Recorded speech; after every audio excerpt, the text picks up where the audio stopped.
guys! Welcome back to my channel. My name is JP Bison. And for today's video ay siyempre kailangan natin mag-upgrade ng ating mga equipment para dito sa ating vlogging. So dahil dyan, nag-purchase ako ng bagong microphone na wireless.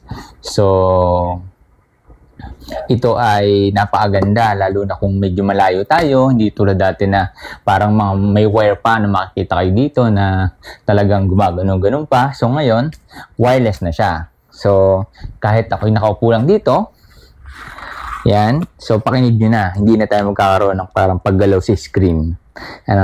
So yun guys, hindi ko na masyadong i-advertise to o gagawa ng comment. So usually ganoon din naman yung mga nakikita natin so observe niyo na lang yung ating vlog na gagawin. So yun lang guys, maraming salamat.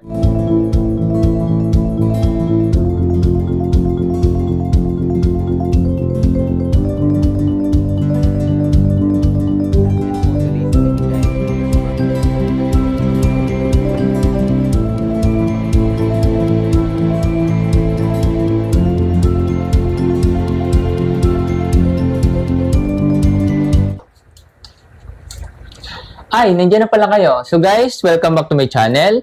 At kung hindi nyo pa ako nakakilala, my name is JB Bison. At muli, samahan nyo ako para saksihan natin ang isa na naman update ng ating bahay. So guys, hulaan nyo kung ano yun.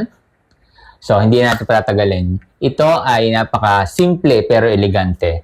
Ang ating glass railing sa ating hagdan. So ano pang hinihintay natin? Tara!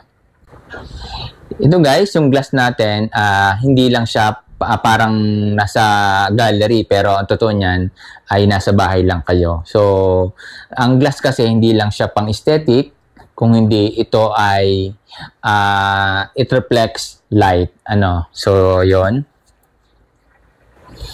It connects spaces and reflect lights.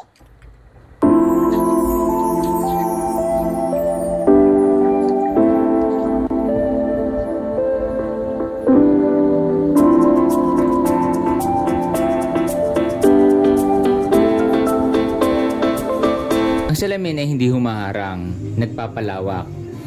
It lets the light in, it lets the energy flow.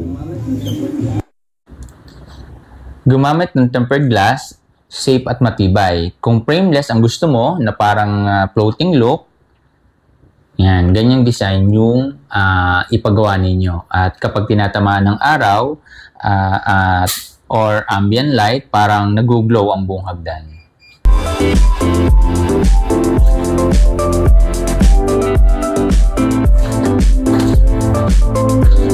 Every step is the choice. At bawat reflection sa glass, parang reminder kung sino ka at saan ka pupunta. Kung may space kayo sa inyo na nagpapasaya sa inyo, ikwento nyo sa comments at gusto kong marinig. Don't forget to like, subscribe, and stay inspired. Hanggang sa muli.